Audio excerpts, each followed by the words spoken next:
I want to introduce our first elected, State Senator Jessica Ramos.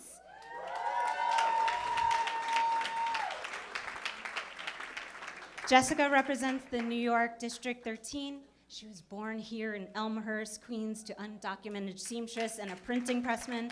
Raised in Astoria, educated in Queens public schools, she now lives here in Jackson Heights with her two sons who also attend our local public schools. We're so happy to have you here today.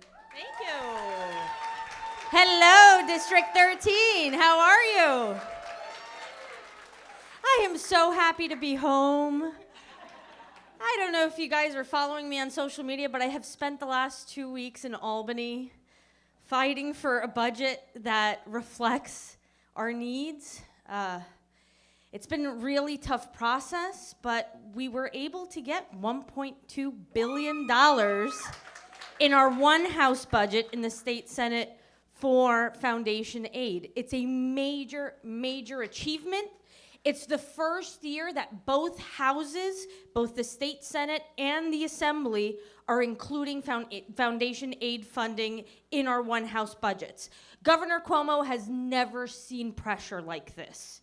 This is good. This is good. And we have to keep the pressure up. Everybody knows I don't like the governor, and I have very strong feelings about it.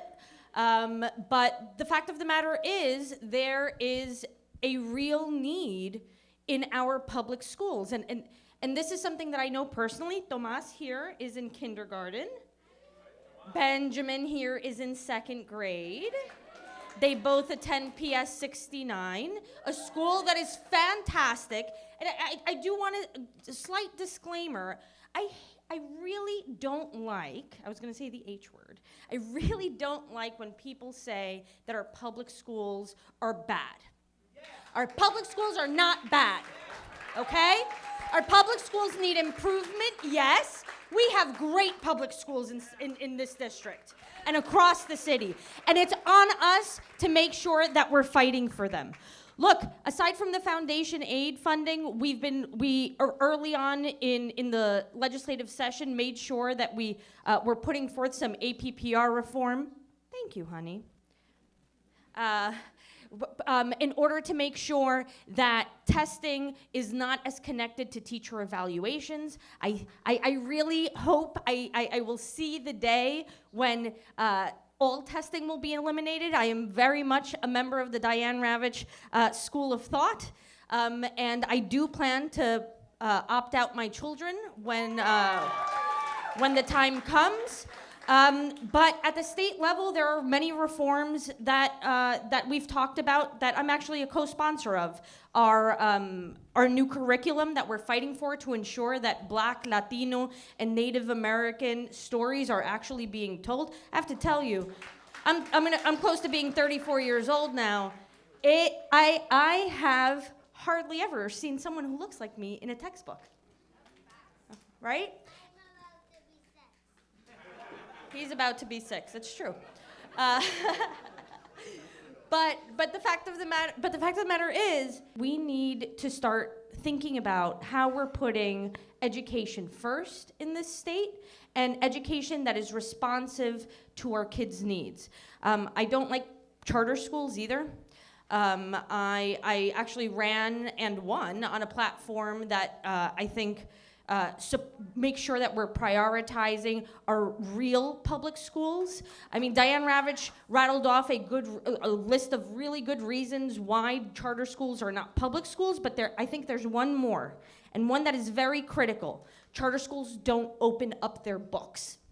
And so if you want our tax dollars, we need to understand where those tax dollars are going, and you are as responsive to the public as any other school. And I think that is really, really critical in terms of accountability. Where I might differ with some of you is I am a supporter of mayoral control. I believe in mayoral control. I remember when my parents were members of the school board.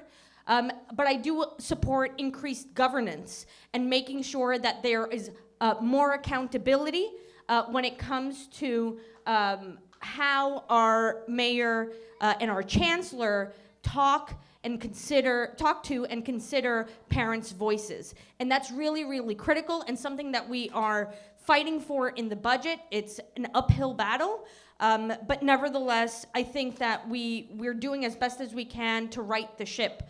For those of you who haven't been keeping up, at the Senate level, we have had a Republican state Senate in control for decades, with the exception of 1 year, which I don't really count.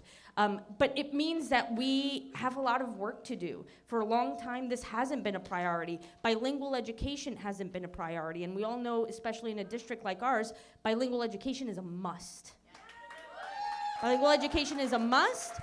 I mean, there is no greater advantage for the children in this district than to be bilingual. Look at us. Look at how beautiful we are, right? I mean, the fact of the matter is that it makes us more economically competitive, but also it makes our children much brighter and ensuring that they're able to share their concerns, their thoughts, that they're learning in every single language possible. Y lo digo como colombiana que hablo español, ¿cierto? Es bastante importante que nosotros entendamos que debemos de defender la educación bilingüe.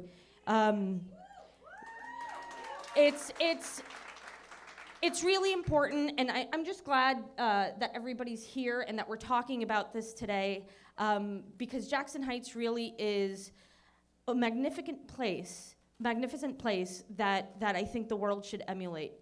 And we're, I think, on the verge of many, many big breakthroughs here. We're pushing boundaries. We're being bold, because that's what Jackson Heights is. We're bold in this district. And really, thank you so much for having me today and ensuring that we're having this really important conversation.